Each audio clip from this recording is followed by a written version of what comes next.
సత్యసాయి జిల్లాలో మంత్రి సవిత దురుసు ప్రవర్తన ఇప్పుడు చర్చనీయాంశంగా మారింది. పెనుకొండ తహసీల్దార్ శ్రీధర్ ఇచ్చిన బొకేను కలెక్టర్ చేతన్ సమక్షంలోనే మంత్రి విసిరేశారు. దీనికి సంబంధించిన వీడియోలు సోషల్ మీడియాలో వైరల్ గా మారాయి. దీంతో మంత్రి సవిత తీరుపై సర్వత్రా విమర్శలు వెల్లువెత్తుతున్నాయి.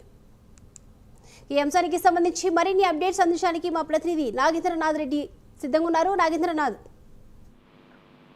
దీపిక, శ్రీ సత్యసాయి జిల్లా పెనుగొండలో మంత్రి సవిత చేసిన ఈ అధికారి ఇచ్చినటువంటి బొకే వెనక్కి విసిరేసిన ఘటన ఆలస్యంగా వెలుగులోకి వచ్చింది. ఈ నెల 1వ తారీఖున ఆమె రేషన్ షాపులు ఓపెనింగ్ లో భాగంగా శ్రీ సత్యసాయి జిల్లా పెనుగొండ వద్ద ఆర్టీసీ బస్ స్టాండ్ వద్ద ఉన్నటువంటి రేషన్ షాప్ కు వెళ్ళింది. ఆ వెళ్లే సమయంలో అక్కడ ఉన్నటువంటి సివిల్ సప్లై అధికారిని ప్రభావతి ఆమెకి మర్యాద పూర్వకంగా గౌరవపూర్వకంగా ఆమెకి బొకే ఇవ్వడం జరిగింది.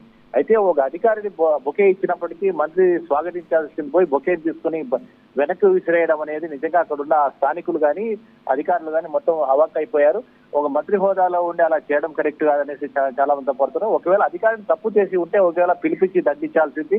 అంతమంది సమక్షంలో బొకే తీసుకుని అలా విసిరేయడం కరెక్ట్ కాదు. ఎందుకంటే మంత్రి హోదాలో ఉన్న అలా చేయడం అనేది ఏమాత్రం కరెక్ట్ కాదు.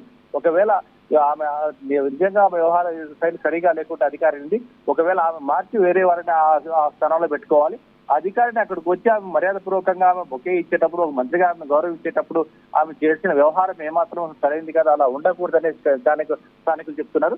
అనేక పర్యాయాలు మేము ఆమె వ్యవహార శైలి పైన కంప్లైంట్ చేశాము. ఆమె సరిగా లేదు, ఆమె వ్యవహార శైలి ప్రభావిత వ్యవహార శైలి అని స్థానికులు ప్రజలు చెప్పడం జరుగుతుంది. ఏవైతేనేమి అలా చేయడం కరెక్ట్ కాదని రాజకీయ విశ్లేషకులు కానీ అలాగే కొంతమంది మేధావులు కానీ చెప్పడం ఏంటంటే అధికారిని వ్యవహార శైలి ఎలా ఉన్నా ఒకవేళ పిలిపించి దండించాల్సింది. ప్రజల నుంచి ఎప్పుడైతే అసమ్మతి వచ్చిందో దానిపైన ఖచ్చితంగా ఆమె పిలిపించి దండించి నిలదీయాల్సిన అవసరం ఉంది. కానీ ఒక సమావేశం జరిగేటప్పుడు, అది ప్రభుత్వ కార్యక్రమం జరిగేటప్పుడు ఆమె మర్యాద పూర్వకంగా గౌరవపూర్వకంగా ఆమె పోయి వెళ్ళి ఇచ్చిన బొకే తీసుకోవాల్సిందే తప్ప తీసుకొని ఉండి రిసీవ్ చేసుకోవాల్సింది అంతే తప్ప బొకే తీసి అందరి సమక్షంలో వెనక్కి వేయడం అనేది కరెక్ట్ కాదని మంత్రి పైన చాలా మంది విమర్శలు దారితీస్తుంది ఈ రోజు అని చెప్పవచ్చు. Deepika. Right, thank you Nagendra.